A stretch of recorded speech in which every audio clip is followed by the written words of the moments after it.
and then there's Elon Musk, who hands us, the fire of free speech and internet from the sky. And I used to be a big admirer of Elon Musk, and I still am, though I'm also very critical of him, because I also think that he suffers. I mean, how can he not suffer something like a god complex? And to give you a sense of how deep that runs, I think when you look at, well, as you know, I follow Eminem, been following him for a long time, and he created the rap god. That was almost like a necessity. It was almost like a thing that was meant to happen, because there's so much you keep.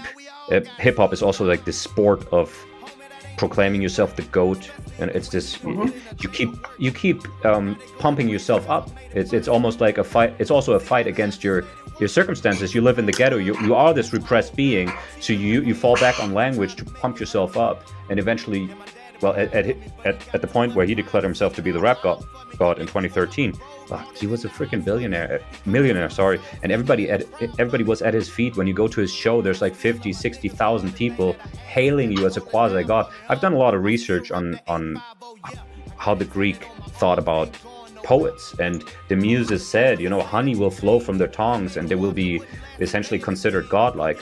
And so I think it's in our time, because of these hierarchies, these very uneven hierarchies of wealth and power, that it's almost inevitable for you, if you reach that height, unless you are super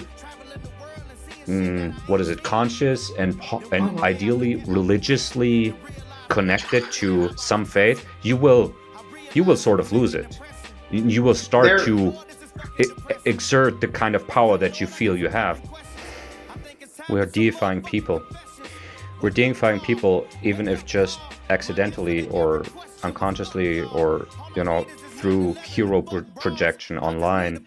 And as you know, I'm working on this thing called the Avatar Revolution, where I basically propose that the engagement-based hierarchy of people's profiles is not good, in part because we will deify our mentors, our favorite rappers, our favorite sports or athletes, our favorite politicians. I mean, Trump is seen as a essentially as Jesus Christ. Yes, Elon Musk is seen as well, maybe a Promethean Iron Man or whatever. And I think it's not good for us passive attention slaves, who the only power that we have is essentially a like button, a retweet button, and a comment to upvote content. It's not good for us, because we essentially transfer responsibility at scale onto a few individuals. And I also don't think it's good for those individuals who receive that kind of hero projection, and let's not forget, at the same time, shadow projection. I mean, you see that I had this conversation. Unfortunately, it's not on YouTube. Unfortunately, it's not. But it was Jordan Peterson came up because I said, look, even a psychologist has a very hard time handling this much hero projection, savior projection, Christ projection, and antichrist projection. And it creates this almost like this internal conflict between, Dr. Jekyll and Mr. Hyde, these two dualistic forces, the Christ and Antichrist, if you want, the hero and the villain. And so I've been proposing that we should instead direct our attention to actual quasi-deities, to avatars, to poetic personifications, virtual personifications of our ideals, against whom we can judge real people, to diverge this, in part, the hero and shadow projection from people like, the moment, I think it was only a few weeks ago, when I saw that image of Kamala Harris as a Soviet dictator, posted by Trump, posted by Musk. I was like, okay, we're at the, and Anonymous responded with an image of Trump and Musk wearing Nazi uniforms, kissing each other. I realized, man, we're at the point where we're clearly deifying and demonizing people to a biblical extent. This has to stop. Amazon Prime, it's like, I barely find anything. Apple TV is terrible. Which of these platforms can you access to watch something uplifting and inspiring and orienting, you know. Mm. It's like one of my major like the source of this quote unquote avatar revolution, which is basically just a call to create or to write, to create heroes instead of anti-heroes, and heroes who aren't transhumanists like Spider-Man or Ant-Man or whatever, or Hulk or Captain America, but people that can be imitated. Where does it come from? In part because I'm extremely tired and frustrated with this sort of post-Christian, but still Christian, but at the same time anti-Christian elevation of the villain to hero status. So generally when you look at Breaking Bad or Joker versus Batman or whatever it is, or Star Wars, it's always good versus evil. So we haven't transcended that. Like, it's rare, you rarely see characters who deal with internal darkness and internal light and have this inner conflict.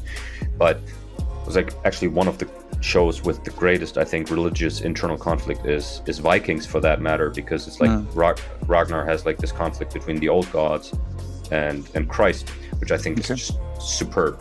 I think it's really well done. There were very good books about it. Seasons, I think. Yeah, no, there were very good books about it. The Last Kingdom, I think it's called. There's also a show about it, which I really enjoyed. But it doesn't look too deep into the spiritual conflict of the main character, I think. It's always about action, basically, and you know, tits and violence. I mean, that's basically what sells, right? So there's too much action. But again, the problem with the characters, with the main characters, is either they are these unattainable, machine-enhanced or genetically enhanced or alien beings, Spider-Man and co., like basically the Marvel pantheon, or, I mean, think about how much attention and respect the Joker gets, the DC Joker, who's like this.